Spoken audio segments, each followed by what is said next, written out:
Hey, what is up, everybody? Thank you for joining us. We are doing a new little thing. We're getting together here, trying to help walk you through the various slates that we have. It is your Lineup HQ MLB breakdown, and joined by the sharpest mind in the biz, the man himself. It is Cheese Day Pops. What's up, bud? Well, hey, good morning. Yeah, I guess so. Now this is a new thing. So I don't know. You're actually probably watching us in the future. So hello to you in the future. I hope things are going great. Great out there. Could be, the world could be a different place by the time you watch this. We have no idea. The things that we say right now could be completely useless and out of context. But I don't think it's going to be that far in the future. It's like, a couple hours out. So probably going to be fine. I would not assume, but either way, yeah.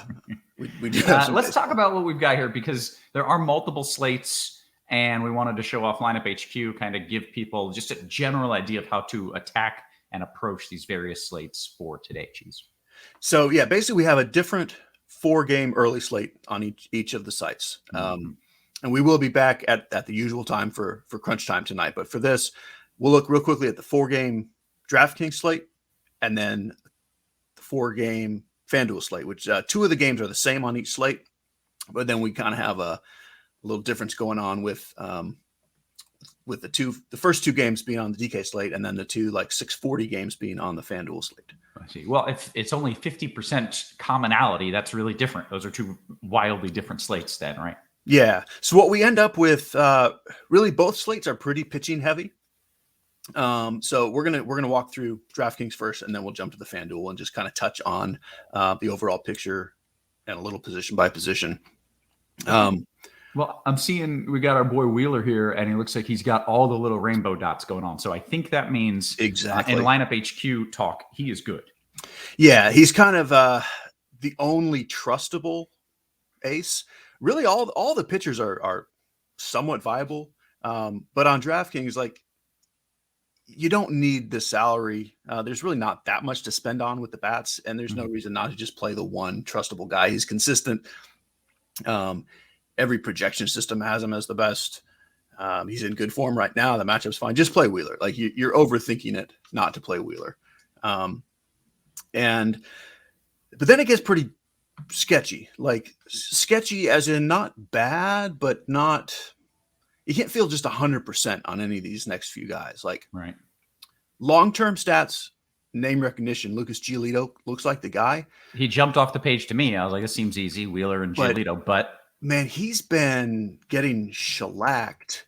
And his splits don't actually look right for this matchup at all. So first of all, he's given up, I'm just going to add up these numbers, I think 20 runs in the last 4 starts, with just loads of home runs, multiple home runs in 3 of the last 4 games. The strikeouts have come and gone. They've not been consistent. And he's basically getting hit hard with bad control against righties. And it's even if Springer's not in the lineup today, this is a really good team. And I don't trust him. I would play Lily Garcia ahead of him if you're spending up at SP2. There's certainly the upside for Giolito, but I don't trust it. And John Gray has been recently, at least, absolutely better than Giolito and even better than Garcia. And the matchup is about the same. There's risk for all these guys. I think you just save money at SP2 and play Gray. If salary ends up not mattering at all, I would play Wheeler Garcia. But I think salary does matter enough to say, just play John Gray. Or even I think you can go all the way down to Bumgarner and just hope to not get shelled. If you look at Bumgarner, he's not good anymore, right?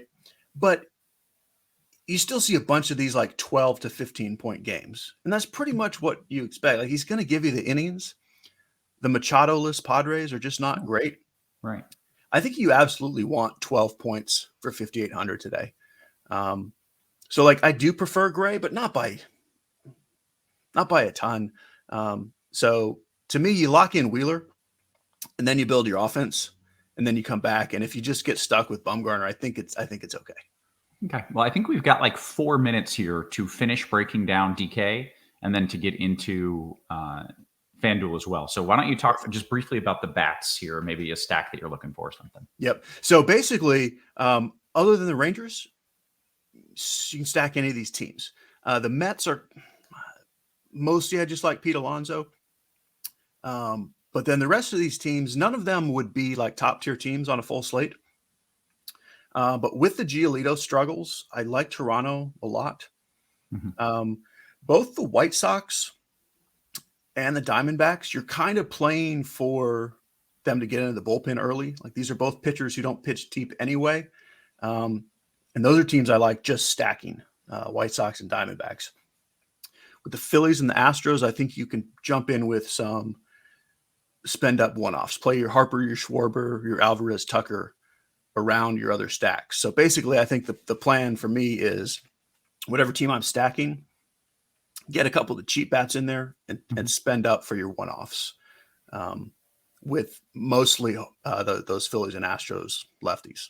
Okay, you got a favorite bat on the slate? Like not a must-have guy because anybody can go 0 for 4, but a favorite? Yeah, honestly, it's Pete Alonso. And that's just as a one-off. Like that's not one of my favorite stacks. It's just the guy that, because people are going to be spending up in their stack, I think he's kind of the guy that gets forgotten a little bit.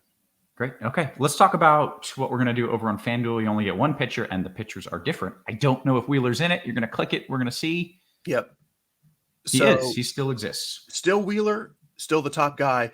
Although we bring Pablo Lopez in and he's almost $2,000 cheaper and he's kind of close to Wheeler. Like he's not as good as Wheeler, but he's also got a good matchup at home. To me, that's where you stop. You play either Wheeler or Lopez and you stop. If I had 20 lineups, I would not go any deeper than those two. Wow. And like try to get Wheeler. And really when you look at hitter salaries, it's not that hard to do. So I think you mostly play Wheeler, but feel free to use some Lopez if you want to load up some bats. Okay. Let's talk about some of those bats. We got 2 new teams that you might be interested in stacking. Well, 4 new teams, 2 new games. Yeah, but you're not really wrong. It's 2 new teams. It's really the Dodgers and the Marlins for me. The Dodgers are kind of the obvious, hey, it's the Dodgers. They're going into this home run ballpark. But Luis Castillo is at least theoretically good enough to shut down the Dodgers. What I would say with his splits, you really want Freeman and Muncy. And like if you go, we're on our projections. You see Freeman and Muncy, the 2 highest projected guys. And I think that's right. Like that's who you want to play. Absolutely stack the Dodgers, but I think it's okay to just play a lefty or 2 on their own. And like it's not going to be sneaky because it's a 4-game slate, but like Miami is just way better than people think they are. Mm-hmm. Like, well, Kevin, you would be the person that like baseball is not your go-to sport. Like, do you think the Marlins are good? Like when you I think they're trash. I think no one shows up to their games. They never hit, and they sometimes have a good young pitcher who generally leaves them. That's still the perception. They're actually a pretty good offense. Yeah. They're like top 10 in most categories against righties. I love Jazz Chisholm and Sanchez to get lefty power against Cool, but I actually like the stack really ahead of Diamondbacks, Padres, Phillies. So for me, I'm fine with those earlier offenses, but I like playing Wheeler with those 2 added on later offenses, Dodgers and Marlins. Okay, great stuff. Cheese, anything you want to add? I think we got like 30 seconds until a real life show starts. This is a future show, but a real show is starting, so we got to get out of here. Yeah, no, I think that's pretty much the breakdown. Play Zach Wheeler. And then there's a lot of ways to go. And I did cliff note these slates in my article today too. So feel free to check back to that for a little deeper analysis on some plays. Best article in the biz, as always. Got to make sure you're reading the musings. For Cheese and for myself, that was your Lineup HQ MLB breakdown. Hope you guys enjoyed it. We'll see you for another one of these. Maybe. We'll see. Have a good one.